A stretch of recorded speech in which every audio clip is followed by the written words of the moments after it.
The day of the wedding, foster daughter Sophia is wearing a hospital gown, covered in blood. She ran over. She knelt down in front of me, continuously bowing her head. She even had a knife, wanting to hurt herself. She told me, "Lily, I no longer like Daniel. I really don't like him anymore. Can you not send me to a mental hospital?" Daniel was very angry upon hearing this. He immediately canceled the wedding, and together with my parents, sent me to a mental hospital. You should reflect on your inner self while you're inside. I endured many electric shocks. The skin on my body was tortured to an unbearable state. My legs were constantly harmed, becoming crippled. Every night, some unsavory people would come to harass me. Later on, they brought me out, begging me to look at them for just a moment, but I could only blink helplessly with vacant eyes, waiting for my fate. On the way home, Daniel appeared very impatient. He kept calling my name. I instinctively knelt in the car. I curled up. I'm really a lowly person. Once those words were said, the car suddenly became quiet. Daniel frowned. A hint of a sarcastic smile appeared on his lips. "What are you pretending for? What happened to your stubborn temper isn't it just a trip to the psychiatric hospital? Someone is taking care of you, and you still have to act special in front of me after coming out." I bit my lower lip. I didn't say a word. I don't want to be like this either, but if I don't kneel down in self-blame, what awaits me is various forms of torture. The strong electric shocks left my legs injured, and then healed. Needles were also inserted under my nails. From then on, as soon as I heard someone moving, I would instinctively kneel down.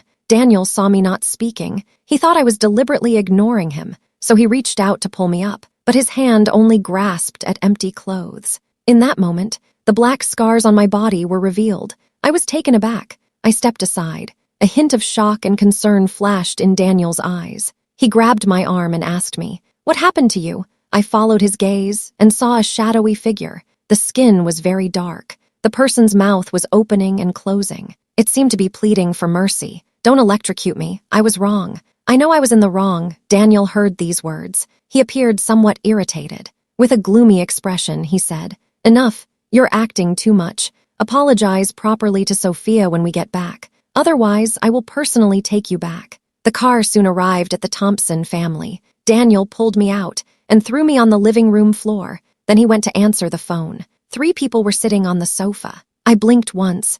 I can't tell who Sophia is. Daniel's words are still echoing in my mind. I really don't want to go back to that hospital, out of fear. I bowed my head to all 3 of them. "I'm sorry. I was wrong. I shouldn't have been so cold, and I shouldn't have sent Sophia to the mental hospital." Sophia came over and pulled me up from the ground. Blood from my forehead was running down my nose. She wiped the blood away with her hand. "Lily, stop bowing to me. I'm just an adopted daughter, and I've already forgiven you.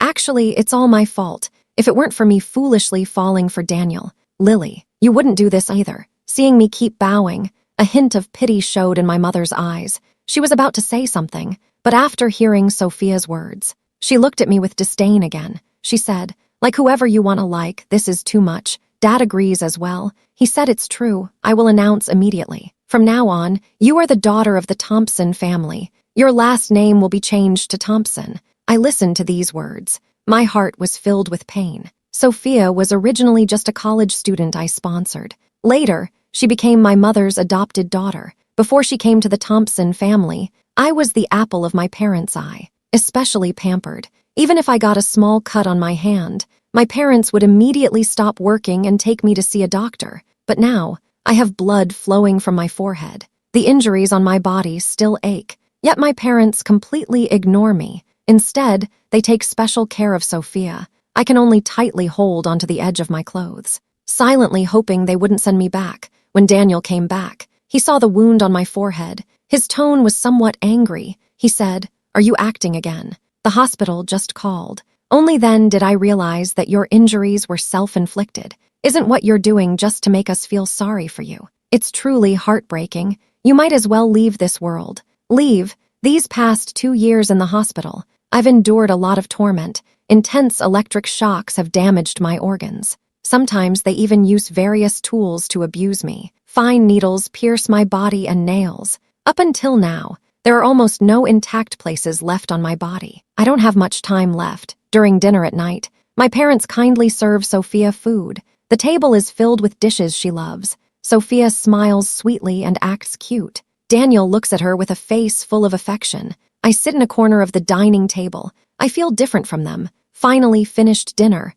I fumbled my way back to my room. Nighttime has been the most terrifying time for me over the past 2 years. In these 2 years, there would always be one annoying nightmare after another at night. They leave me restless. I struggle desperately, but in the end, all that's left is helplessness and despair. Occasionally, there would be 1 or 2 times when no one came. I also lay awake, too scared to sleep. In these 2 years, I tried my best to send messages to Daniel and my parents, but the result was that Sophia was spoiled like a princess by them. And I, on the other hand, was tormented. I feel like I can't hold on much longer. Suddenly, I heard a sound. My heart tightened. I quickly clutched the quilt around me. It was Sophia who came. She reached out and tightly squeezed my neck. A voice like a venomous snake whispered in my ear, "How are you still alive? Those people took the money and still messed things up. You must have been doing well these past 2 years, right? Those beggars were found by me all over Chicago. You like it.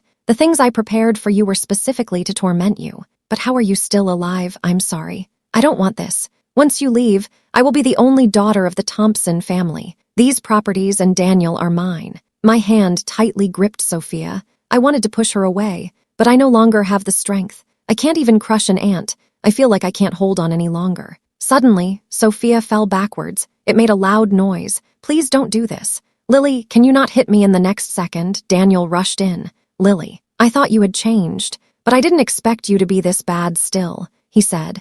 And then he pulled me off the bed and threw me on the floor. "Sophia, how did she treat you just now? You should retaliate against her the same way." I'm still recovering from the feeling of suffocation. My hand rests on my chest. I'm gasping for breath. This movement makes my wounds ache painfully. My face turns pale. Sophia's hand hit me like this. I bumped my head against the cabinet. It hurt so much that I felt faint. But Sophia is still pretending to be scared. Cuddled in Daniel's arms, Daniel hurriedly carried Sophia away. I heard footsteps. I actually started to cry while laughing. Daniel used to be quite nice to me. There was one time I mentioned wanting to eat Chicago pastries. Daniel actually drove all night to buy them for me. The car was driving at breakneck speed. When he handed me the pastries, they were still warm. Just because I twisted my ankle, Daniel was able to carry me around and film in the heat. In the end, he actually got heat stroke and fainted. I thought he was very good to me, but I didn't expect he was just as good to Sophia. My head hurts a lot. I dozed off again, feeling fuzzy when I woke up again. It was completely dark around me. I thought it was still nighttime, until I heard movement outside the room. Only then did I realize I couldn't see at all. This fact made my heart ache. One of my wishes could not be fulfilled. I groped to find the cabinet where I kept my jewelry and bank cards. I took out the only card I had left. I didn't have the energy to think about the other cards that were missing, seeing that I hadn't come out for a long time. Daniel frowned and hurriedly came to knock on the door. "Lily, stop messing around. Get up quickly. Mr. Thompson is holding a press conference today to announce Sophia's identity. You have to go." I suppressed the itch in my throat. I leaned against the wall and walked to the door. When I opened the door, I accidentally tripped. Daniel immediately steadied me with a strong hand. His tone was full of concern. "What's wrong with you? Are you feeling unwell?" Thinking about how this embrace has held others before, I immediately stepped back, holding tightly onto that bank card, thinking about my plan as I walked down the stairs step by step. Downstairs, my parents looked a bit impatient. Sophia was wearing an outrageously expensive haute couture dress. Her face was full of anxiety. Mom gently comforted her, but she rolled her eyes at me. In a while, at the press conference, "You need to apologize to Sophia in front of the reporters. Because of you, these past 2 years, Sophia has suffered a lot of grievances." I tugged at the edge of my clothes. I nodded calmly in agreement. Arriving at the press conference, everyone surrounded Sophia. Dad happily announced that Sophia would take the last name Thompson from now on. The audience began to murmur. After that, the Thompson family had 2 daughters. However, the biological daughter of the Thompson family is not a good character. Mr. Thompson's approval of her is not guaranteed either. That's right. Will Mr. Thompson's biological daughter be unhappy? I was cautiously walking towards the door. When I reached the main gate, I heard my father's voice. "Lily, don't pay attention to her." "Yeah, indeed, you don't need to pay attention to me, because I'm too mean." I picked up a stick on the road to use as a cane. I walked slowly towards the bank. I thought, This should be enough. But then I found out there was only 200 left in my account after I took the money out. I just walked along the road. Suddenly, I heard Daniel's voice. I hurriedly ran forward with my cane, but I couldn't see anything. During the run, I bumped into a telephone pole. Daniel grabbed my neck from behind. He asked me in a low voice, "Why are you running?" Suddenly, memories of the mental hospital flooded into my mind. The doctor held a large syringe in one hand. With the other hand, he tightly grabbed my neck. Those beggars were pressing down on me. They were brutally abusing me. They asked me, "Why are you trying to escape?" I felt extremely scared. I wanted to scream for help, but it felt like something was blocking my voice. I couldn't make a sound at all. In the hospital, as soon as I yelled for help,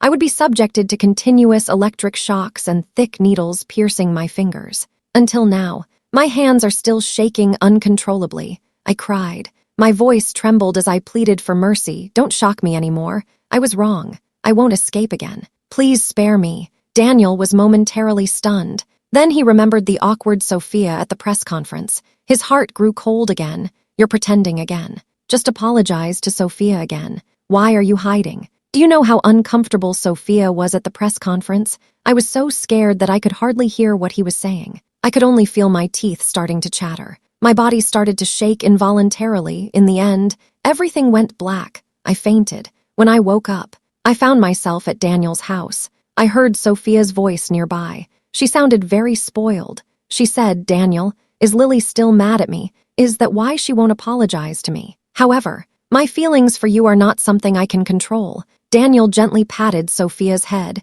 His voice was very gentle. He said, "She won't. If she hasn't learned to behave, I will send her back again." I forced myself to endure the discomfort. I listened to their conversation. After they left, I finally opened my eyes. I groped my way out of bed. Suddenly, my hand stopped. I touched a dusty ring on the cabinet. This is the ring I used to propose to him. I still remember how happy I was back then. Now, touching this ring, which I personally engraved with a name, but inside I feel very calm. I put the ring in my pocket. Since we are no longer together, it's better to sell this ring for some money. I walked slowly along the wall. Finally, at noon, I walked out of Daniel's house. I spent quite a bit of time finding a second-hand store. I sold the ring. With this money, I bought a ticket to New York. This is my last wish. Before leaving, I wanted to feel the northern cold wind. I originally wanted to see the northern snow, but the timing wasn't right. I didn't see it either. Not long after leaving Daniel's house, Daniel returned home. After realizing I was gone, he suddenly felt uneasy. His expression changed for the worse. Grabbed the nanny and asked, "Where is Lily? Where did she go?" The nanny looked a bit stunned. She seemed a bit surprised. "I don't know. You and Sophia just left. I saw her touch the wall and walk out. I thought you knew she went out." Daniel's expression immediately turned grim. He lowered his head and muttered to himself, "Lily must have seen it. She's mad at me." Daniel ran to the Thompson family. He wanted to ask me why I suddenly left. What about Lily? Why did she leave without saying goodbye? My mom looked confused. She was also a bit surprised. "Forget it. Lily hasn't come back. Just don't worry about her. Anyway, I don't have many friends right now. I can't stay anywhere. In a few days, I'll definitely come back obediently." My mom thought to herself, "By then, I would even kneel down. She won't even look at me again." A week has passed. I still haven't shown up. Mom and Dad, along with Daniel, have started to worry. Sophia suddenly went out. There's no time to deal with this. They hurriedly called me, but they forgot that my phone was broken by them. No one took me shopping after I was discharged. They immediately sent someone to look for me. A news report was playing on the television.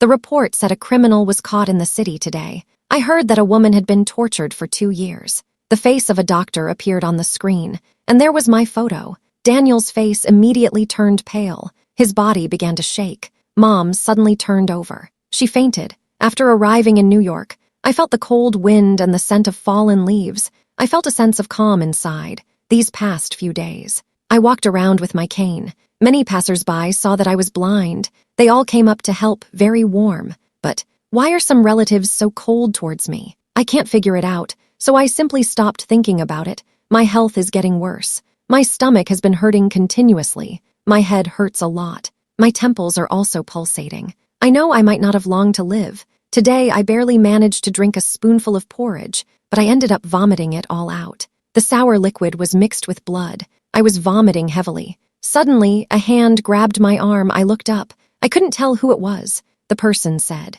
"Lily, why have you lost so much weight and you're vomiting blood? Come on, I'll take you to the hospital." As soon as I heard the word hospital, my body reacted first. I started to shake uncontrollably. Daniel saw me like this and immediately held me in his arms. He said, "It must feel very uncomfortable. I'll take you to the hospital right away." Mom choked up and said she would take me to the hospital. Her tone was filled with worry. Memories of the psychiatric hospital flashed through my mind. They engulfed me like a tide. I gritted my teeth. My whole body was shaking. I picked up the stick next to me. I swung hard at them. "Don't touch me. I don't want to go to the hospital.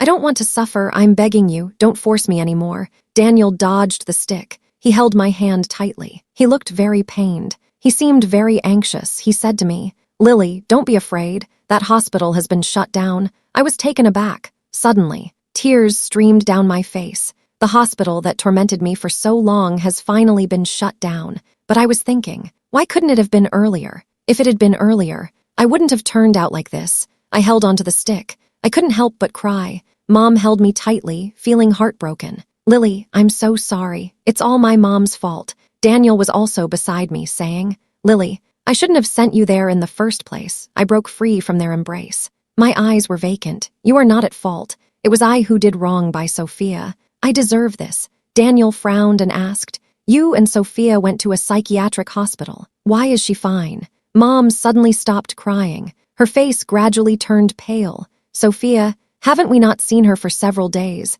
Let's not worry about where she went for now. Lily, you should come home with us first. Okay, your body needs to be checked at the hospital." I gripped the stick tightly in my hand. I hurriedly stepped back. "No, I don't have a home and I don't know any of you." After saying that, I suddenly start running. When I finally stop, there are already many wounds on my body. I hold my chest. I gasp for air desperately. Suddenly, I feel a sharp pain in the back of my neck. Then, I pass out. When I wake up, I find myself tied to a chair. Sophia is holding a small knife, waving it back and forth in front of my face. "Why don't you listen? If only you had just left back then. But you had to appear in front of Mom and Daniel. You saw that day at Daniel's house, right? What were your feelings inside?" She suddenly got angry and actually stabbed my thigh with the knife. I cried out in pain. "If it weren't for you, I've long since become Mrs. Daniel." I'm sweating all over. My voice is trembling too. "Sophia, I feel like I haven't wronged you. You couldn't go to school back then. It was I who funded you." Sophia's expression instantly turned grim. Her expression was severely twisted. "That's just charity. I want to ask you for some money to buy a bag. You're not even willing to give me that. What right do you have to say you funded me? Every time you paid my tuition, you just threw the money at me. It felt like I was no different from a beggar. What gives you the right to treat me this way?" Sophia's grip tightened even more. I even felt like my leg was about to be broken by her. Suddenly, she pulled out the knife. The tip of the knife lunged towards my eye. Seeing that I had no reaction, she covered her mouth and started laughing. "What's wrong with you? Ha ha ha, you actually can't see. It's truly self-inflicted." At this moment, footsteps were heard outside the door. Daniel and his mother walked in. Daniel looked at Sophia with a heavy expression. "You let Lily go. I can trade with her." Suddenly, Mother knelt down. With tears streaming down her face, she pleaded with Sophia. "Sophia, let Lily go if you want to vent your emotions. I can help you vent." Sophia looked at them with a sarcastic expression. "Look at the injuries on Lily and her lost vision. You all have suddenly remembered her now. Don't forget, it was you who put Lily in this situation. Ha ha ha. It's really funny, you are so easily deceived." A hint of regret appeared on Daniel's face. Mother covered her face and cried sadly. "It's my fault. I'm sorry, Lily." I listened to their apologies, but inside I felt very calm. Sophia's expression is very twisted. Her eyes are full of jealousy. She is pulling my hair hard. "Did you hear that? They said sorry to you. Why only apologize to you? What about me? Where do I fit in? Lily, you really make me unable to stand it. If you weren't here, things would get better." As she said that, she raised the knife in her hand, preparing to stab me hard. Daniel suddenly rushed over. He grabbed the dagger. Blood instantly flowed down. It dripped on me. Sophia was scared. Her hand loosened. She took a step back. Outside, the sound of police sirens rang out. The police rushed in. Sophia was caught. She shouted loudly, "Let me out. I want to take revenge on Lily, even on all of you." Daniel helped me untie the ropes with his uninjured hand. He held me tightly. Mom hurried over as well. She trembled as she stroked my head. Lily is not afraid. Mom is here, but I tilted my head. I felt uncomfortable and fainted. Daniel immediately took me to the hospital. When I woke up, I heard the doctor and Daniel talking. Lily will take a while longer to wake up if your wounds are not treated. This hand may be affected. Daniel's voice was deep. It was filled with pain. I'll treat the wound after Lily wakes up, even if it ultimately can't be restored. I am willing to accept it. Is there really no hope for her condition? The doctor shook his head. His tone was filled with regret. There's nothing that can be done. Lily's organs have suffered severe damage. No matter how skilled the doctor is, they cannot save her. Mom nearby heard this news, afraid of disturbing me, crying quietly with a hand over my mouth. It's all my fault. I shouldn't have trusted Sophia so much. Lily is my biological daughter. How could I not think to trust her? Dad comforts Mom, sighing continuously. I try to lift my body to get out of bed. Daniel helps me steady myself. Lily, where are you going? I broke free from his hand, struggling to look at him with lifeless eyes. Don't touch me. It was you who put me in that situation before. What are you doing here now? Daniel shakes his head in pain. His voice is tinged with a hint of choking. I was wrong. Lily, if possible, I would be willing to trade my life for yours. After hearing his words, my hands tremble slightly, starting to untie the clothes on my body. The black scars immediately become visible. I heard many people around me gasping. I pointed at these wounds. Speak clearly. Did you see that? In the past 2 years, I have not only suffered the arbitrary torment of those people, I was also treated as a tool for venting emotions. Whenever those people encountered something unhappy, they would shock me with electricity. I cried out in pain, yet they wouldn't let me go. They pressed me to the ground like a dog. If I disobeyed, they would electrocute me. They even used needles to stab my nails. The pain tormented me day and night. Every night, a strange beggar forced me. I wanted to escape. They would break my legs, all of this. What can you exchange for it? Daniel's face was pained. He frowned tightly, wanting to embrace me. I'm sorry, Lily, I really don't know. If I had known, I would never have sent you in. I heard what he said. I suddenly laughed. Don't you know? Did I not tell you all? What did I gain? It was your complete indifference towards me, taking Sophia around everywhere. That time to deliver the message. I was beaten and covered in injuries. For 3 months, I could only lie in bed. I couldn't move. Those people kept tormenting me, giving me electric shocks. These past 2 years, I've been living in agony. Daniel was momentarily speechless. He could only look at me with guilty eyes. After hearing this, my parents felt very regretful. They felt so distressed that they wanted to escape. Dad held my hand. While saying sorry, he expressed his willingness to leave all his property to me. I held a press conference to tell everyone that you are innocent. I smiled. I laughed. I feel like I can't hold on much longer. What use is giving me the property? Are we supposed to bury it underground? Is there still a need for a press conference? Sophia has entered prison. The truth is already clear. There's no need to say anything more. Don't look for me anymore. I just want to spend the rest of my time peacefully. That's all I have to say. I slowly walked out along the wall. My mother followed me out, crying. Ask me, where can you go like this now? Shall we stay in the hospital? I believe there will still be hope. I suddenly pushed her away. Say it. You still want to keep me locked up in the hospital to torment me? Time is running out. Can't I live according to my own thoughts? My mother stood there in shock. Her eyes were filled with regret. After leaving the hospital, I returned to the small hotel where I stayed when I first came to New York. The landlady saw me. She immediately put down her broom and came over to help me. Where have you been? Why do you look so pale? She started chattering nonstop. Don't neglect yourself just because you're young. Then she helped me into the room. Make sure to rest well. If you need anything, just call me. Don't be polite. I nodded. I felt a warmth in my heart after taking a nap. I took my cane and went to the seaside. This is a small city by the sea. The sea breeze here is completely different from that in Chicago. The salty sea breeze blew against me. Even the itch from my scars was blown away. I walked slowly. I felt someone ahead clearing the obstacles for me. Otherwise, how could I walk so smoothly? I stretched my cane forward. Sure enough, I bumped into someone. It was Daniel. He wore a humble smile on his face. He carefully took my hand and placed it on his left hand. Lily, I bought back the ring you sold. Touch it. I was wearing it properly from the start. My finger touched that ring. The familiar pattern made my heart tremble. I held his hand. Slowly, I took the ring off. This is a gift I gave to my beloved. It's not for you. I finished speaking. And then I threw the ring into the nearby pile of stones. Don't come looking for me again. I don't want to hear your voice anymore. After throwing away the ring, I walked toward the hotel with my cane. Daniel silently followed behind me until I entered the hotel. He then rushed to the seaside. He knelt on the ground, carefully moving the stones. His hands were badly injured. Just to find that ring, people around were staring at him with strange looks. Daniel didn't care. Only when he found that ring, he endured the pain and slipped it onto his finger, thinking back to what he said when he proposed. Lily, I want to marry you. The once calm sea suddenly began to surge. It started to rain heavily in the sky as well. Daniel knelt by the sea. Memories of being with me kept flooding his mind. I am in the hotel, listening to the thunder outside. I felt a sudden sharp pain in my body. I clutched the blanket tightly, curling up my body. After the pain eased a little, I took out paper and a pen.